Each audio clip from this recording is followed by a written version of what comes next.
हमारे देश में यदि आप सांप बेचने की दुकान लगाओगे तो वो भी चल जाएंगी। लोग ये सोच के खरीदेंगे कि चलो पड़ोसी के घर छोड़ेंगे।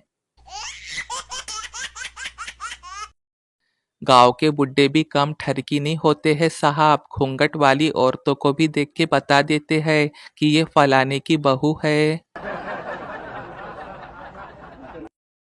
मनोचिकित्सक मोटी फीस लेके आपको ये बताता है कि आप दिमागी तौर पे कैसे हो, और यही बात आपकी पत्नी फ्री में बता देती है।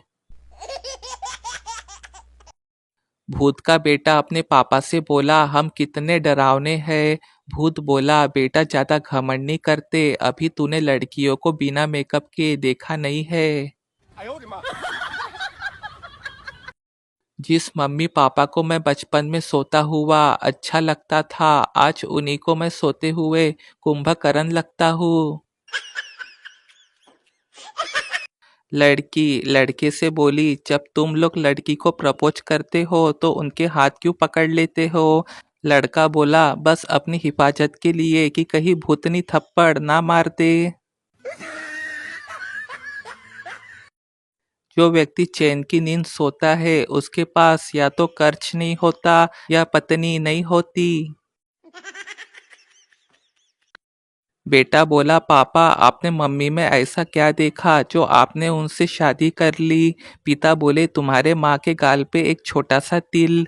बेटा बोला, कमाल है पापा, एक छोटे से तिल के लिए आपने इतनी बड़ी आफत मोल ले ली। बाप बेहोश। क्या शादी के बाद सिर्फ पत्नी ही अबला नारी है? पति की माँ, बहन और भाभी क्या यह नारी नहीं है? गर्लफ्रेंड बॉयफ्रेंड से बोली, तुम मुझे बहुत प्यार करते हो। बॉयफ्रेंड बोला, हाँ। गर्लफ्रेंड, अगर मैं मर जाऊँ तो तुम रोओगे? बॉयफ्रेंड, बहुत बहुत। गर्लफ्रेंड, जरा रोकर दिखाइए ना। बॉयफ्रेंड, पहले तुम मरकर दिखाओ ना। चमचे कभी वफादार नहीं होते और वफादार किसी के चमचे नहीं होते। ज्ञान समाप्त। कल रात मैंने दुआ मांगी कि मेरे घर की हर परेशानी दूर हो। अब मुझे डर लग रहा है कि कहीं मैं टपक ना जाऊं एक बेरोजगार लड़की की कलम से। जरूरी नहीं कि आप किसी भूखे को खाना खिला के ही पुण्य कमाए। आप किसी कुंवारे को गर्लफ्रेंड दिलवा कर भी पुण्य का लाभ कमा सकते हो। मैंने पूछा, एक पल में जान कैसे निकलती है? उसने मजाक मजाक में मेरा 500 का नोट फाड़ दिया। उल्लू की पट्टी कही की। प्यार तो उसी दिन हो गया था उससे जब उसने स्कूल में कहा था कि पीछे मत बैठना, पीछे वाले लड़के तुझे बिगाड़ देंगे।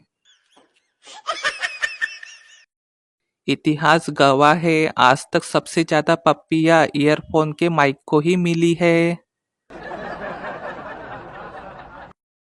मैंने जिंदगी में इससे बड़े दो झूठ नहीं सुने। पहला, आपकी कॉल हमारे लिए महत्वपूर्ण है, कृपया लाइन पर रहे।